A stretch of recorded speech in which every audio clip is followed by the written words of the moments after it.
একটা ছেলের বউকে জমি রেজিস্ট্রি করে দেওয়ার কারণে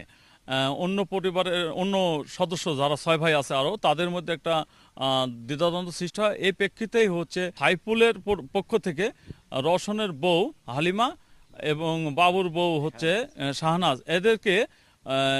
গরম পানি এবং মরিচের গুঁড়া মিক্সার করে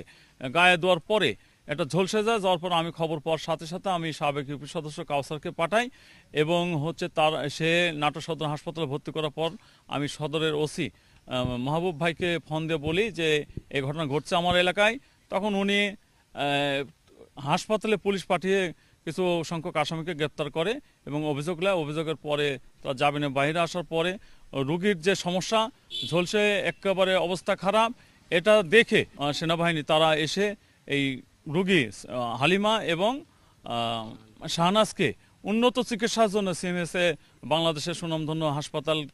ওখানে পাঠিয়ে চিকিৎসা করার জন্য আমি সেনাবাহিনীকে ধন্যবাদ জানাচ্ছি।